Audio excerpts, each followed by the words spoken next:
ونعوذ بالله من شرور أنفسنا ومن سيئات أعمالنا من يهده الله فلا مضل له ومن يضلله فلا هادي له أشهد أن لا إله إلا الله وحده لا شريك له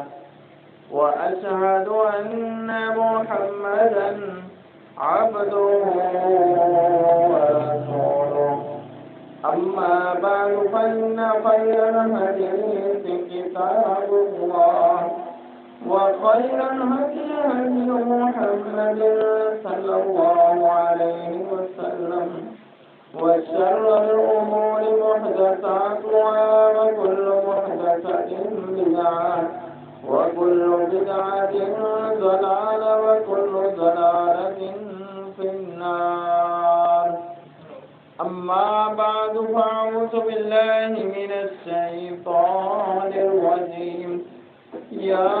أيها الذين آمنوا اتقوا الله حق تقاته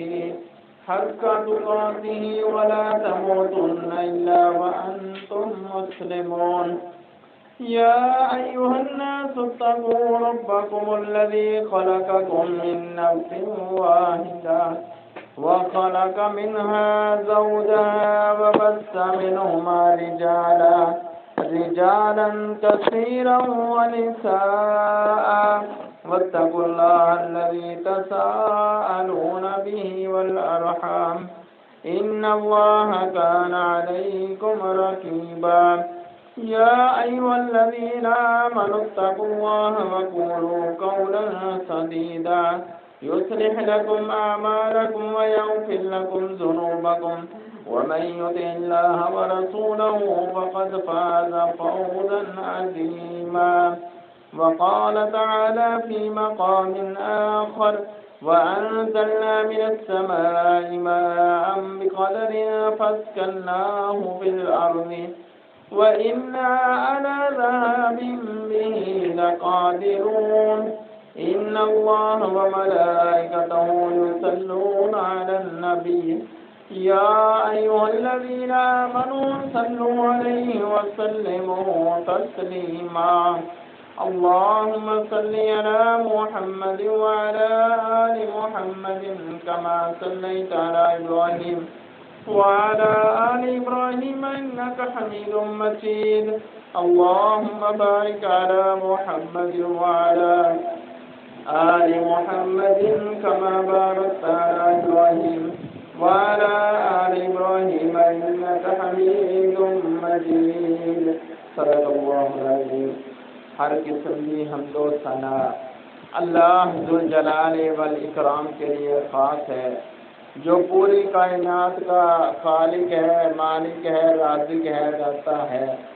ان گنت بے شمار لا تعداد حد و حساب آمنہ کے لال بحری حسن و جمال صاحب شرف و کمال خطیب بے مثال عبداللہ کے چند مدینہ کے تاجدار جناب محمد رسول اللہ صلی اللہ علیہ وسلم کی ذات اقدس پر درود و سلام کی برکت رحمت نازل ہوں۔ میں نے قرآن مجید کا ایک چھوٹا سا حصہ تلاوت کیا ہے، جس کے اندر اللہ رب العزت ارشاد فرماتے ہیں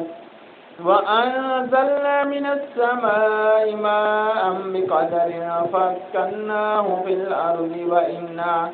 عَلَى ذَهَابٍ بِهِ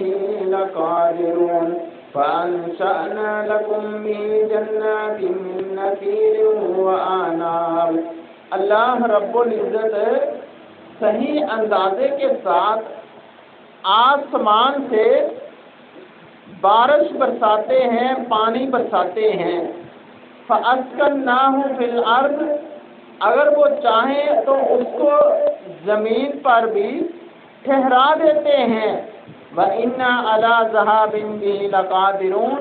اور اللہ رب العزت اس کو واپسی لے جانے پر بھی قادر ہیں۔ اگر اللہ رب العزت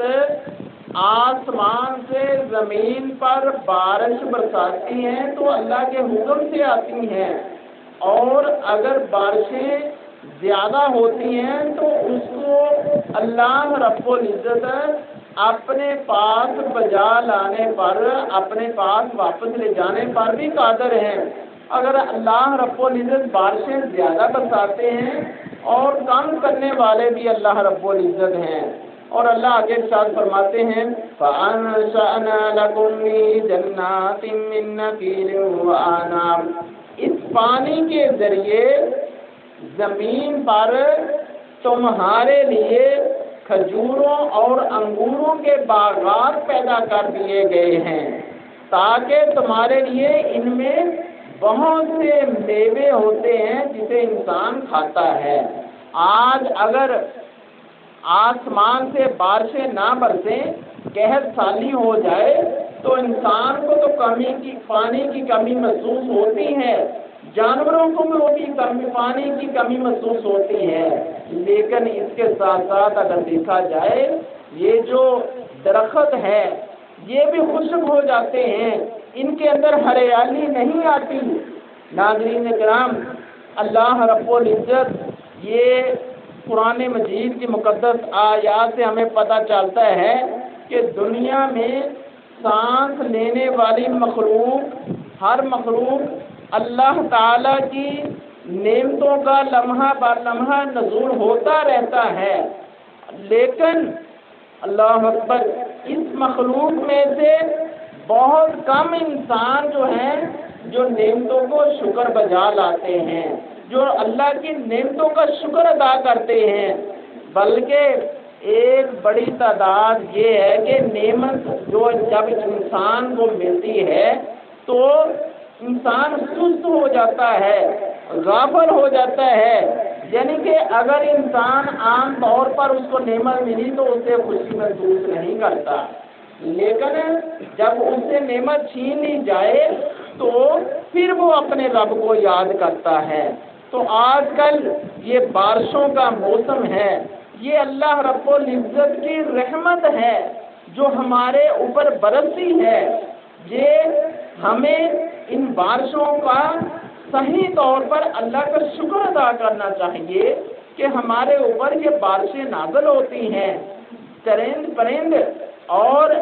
کھیت اور درخت جو ہیں وہ ہریالی میں آ جاتے ہیں۔ اللہ رب العزت فرماتے ہیں أَلَمْ تَرَ أَنَّ اللَّهَ أَنزَلَ مِنَ السَّمَاءِ مَاءً فَتُصْبِحُ الْأَرْضُ مُخْضَرَّةً إِنَّ اللَّهَ لَطِيفٌ خَبِيرٌ، کیا تم دیکھتے نہیں ہو کہ اللہ آسمان سے پانی برساتا ہے اور اس پانی کی وجہ سے زمین سرسبز ہو جاتی ہے۔ اللہ اکبر، اللہ رب العزت دنیا کی ہر لطیف باریک بین خبر کو جانتے ہیں، لیکن ہمیں چاہیے کہ ہم ہر حال میں اللہ کا شکر ادا کریں۔ تو دین اسلام سے پتہ چلتا ہے اگر آندھی اور طوفان زیادہ آ جائے تو دین اسلام ہمارے لیے ہر موڑ پر رہنمائی کرتا ہے، موسم گرما کے شروع میں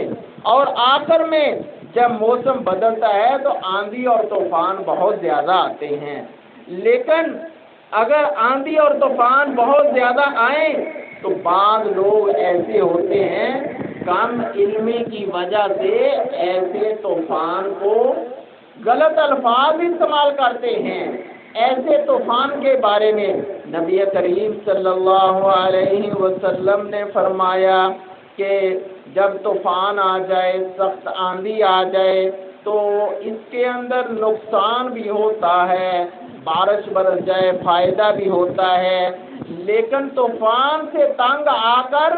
کہ اس طوفان کو گالیاں نہیں دینی، غلط الفاظ نہیں استعمال کرنے، نقصان بھی بہت زیادہ ہو جاتا ہے۔ یہ سارے کے سارے ہمارے اعمال کا نتیجہ ہے، جو ہم دنیا کے اندر غلط کام کرتے ہیں، جس کی وجہ سے یہ آندھیاں، طوفان، بارشیں زیادہ آتی ہیں۔ نبی کریم صلی اللہ علیہ وسلم نے فرمایا لا تسبوا الريح، کہ ہوا، آندھی اور طوفان آ جائے اس کو گالی مت دو۔ اللہ اکبر۔ بلکہ فرمایا اگر تم اس کے اندر کوئی چیز ناپسند کرتے ہو، دیکھتے ہو، تو ہمیں یہ خوبصورت دعا نبی کریم صلی اللہ علیہ وسلم نے فرمائی ہے، اللہم انا نسألک من خیر هذه الريح وخیر ما فيها وخیر ما امرت به ونعوذ بك من شر هذه الريح وشر ما فيها وشر ما امرت۔ یعنی کہ ہمیں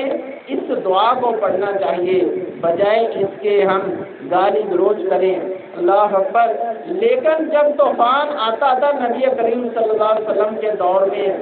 آسمان سے کالا بادل آ جاتا تھا، طوفان آ جاتا تھا، نبی کریم صلی اللہ علیہ وسلم جب تیز ہوا چلتی، آسمان پر سیاہ بادل آ جاتے، آپ صلی اللہ علیہ وسلم بہت زیادہ پریشان ہوتے۔ اللہ اکبر۔ اس پریشانی کی وجہ سے آپ صلی اللہ علیہ وسلم کبھی گھر کے اندر جاتے، کبھی گھر کے باہر جاتے کہ آسمان پر کالا بادل آ چکا ہے، ہوا آ چکی ہے،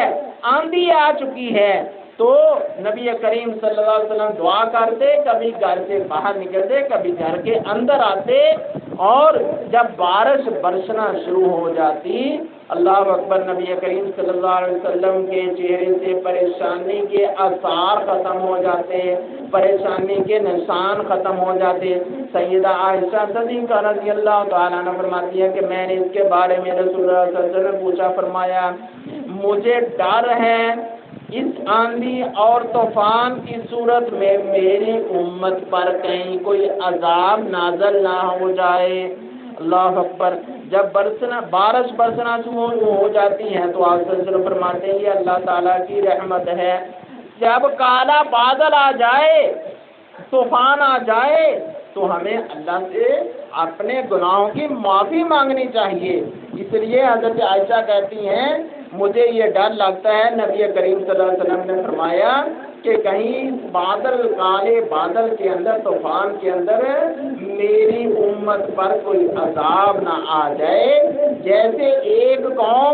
قوم میں آگ کے اوپر ہوا کا عذاب آیا تھا، جس وجہ سے وہ قوم دو چار ہو گئی تھی،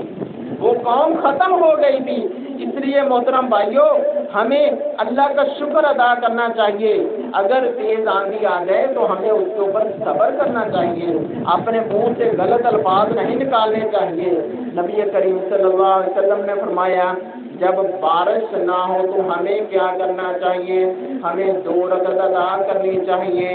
اور اس کے بعد دعا کرنی چاہیے۔ نبی کریم صلی اللہ علیہ وسلم کا طریقہ کیا ہوتا تھا؟ جب بارش نہ ہوتی تو آپ صلی اللہ علیہ وسلم عیدگاہ کھیتوں میں چلے جاتے، وہاں جا کر 2 رکعت ادا کرتے اور الٹے ہاتھ کر کے دعا کرتے۔ اللہ اکبر۔ نبی کریم صلی اللہ علیہ وسلم ابھی راستے میں آ رہے ہیں تو آسمان سے بادل آتا ہے، بارش برسنا شروع ہو جاتی ہے، بارش برسنا شروع ہو جاتی ہے۔ نبی کریم صلی اللہ علیہ وسلم کے ساتھ صحابہ کرام تیز چلنا شروع ہو گئے۔ اللہ کے رسول صلی اللہ علیہ وسلم خوش ہوئے کہ بارش برسنا شروع ہو گئی ہے، میرے صحابہ یہ اللہ کی رحمت ہے، صبر کریں، یہ بارش اللہ کی رحمت ہے۔ اللہ اکبر۔ نبی کریم صلی اللہ علیہ وسلم نے فرمایا میں اس اللہ کا بندہ اور رسول ہوں۔ گویا کہ نبی کریم صلی اللہ علیہ وسلم کھیتوں میں گئے، 2 رکعت ادا کی اور دعا کی، ابھی گھر پہنچے نہیں بارش نازل ہونا شروع ہو گئی۔ اللہ اکبر۔ یہ ہے نبی کریم صلی اللہ علیہ وسلم جو غلطیوں سے پاک ہیں، غلطیوں سے معصوم عن الخطا ہیں، دعا کی ساتھ ہی قبول ہو گئی۔ اس لیے محترم بھائیوں، ہمیں اپنے زیادہ سے زیادہ گناہوں کی معافی مانگنی چاہیے اور اللہ سے ڈرتے رہنا چاہیے۔ اگر بارش زیادہ ہو تو ہمیں اللہ سے معافی مانگنی چاہیے، اگر بارش زیادہ ہو تو یہ بھی نبی کریم صلی اللہ علیہ وسلم نے فرما دیا اللہم حوالینہ ولا علینا اللہم علی الآکام والزرع والاودیات ومنابت الشجرہ۔ اے اللہ ہماری کمی پوری ہو گئی ہے، بارش پوری ہو گئی ہے، اللہ اس کو ندیوں میں، پہاڑوں میں، نالوں میں، دریاؤں میں، سمندروں میں لے جا۔ کتنی خوبصورت دعا ہمارے نبی نے بتائی ہے، بارش زیادہ ہو پھر بھی دعا بتائی ہے، بارش نہ ہو پھر بھی دعا بتائی ہے۔ اللہم اسقنا، اے اللہ ہم پیاسے ہیں، جنگل بیابان ہیں اور درخت خشک ہیں اور جانور بھی خشک بیٹھے ہوئے ہیں، اللہ نے کہا یہ دعا کیا کرو۔ نبی کریم صلی اللہ علیہ وسلم نے فرمایا اللہم اسقنا غیثا مغیثا مریا مریا۔ یہ سارے کا سارا طریقہ جو ہمارے نبی کریم صلی اللہ علیہ وسلم نے ہمیں بتایا ہے، اللہ سے دعا ہے اللہ رب العزت ہمیں صحیح معنوں میں دین اسلام کو سمجھنے اور اس پر عمل کرنے کی توفیق عطا فرمائے۔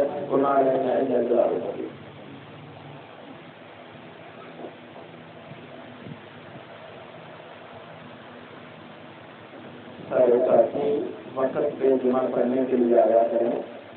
1 بجے خطبہ شروع ہو جاتا ہے، 15-20 منٹ کا خطبہ ہوتا ہے،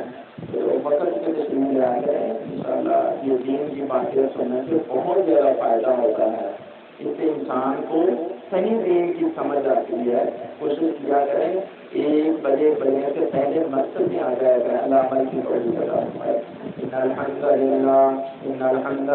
نحمده ونستعينه ونستغفره ونعوذ بالله من شرور انفسنا ومن سيئات اعمالنا، من يهده الله فلا مضل له ومن يضلل فلا هادي له، اشهد ان لا اله الا الله وحده لا شريك له واشهد ان محمدا عبده ورسوله،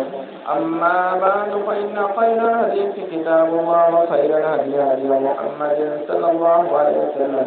وشر الامور محدثاتها وكل محدثة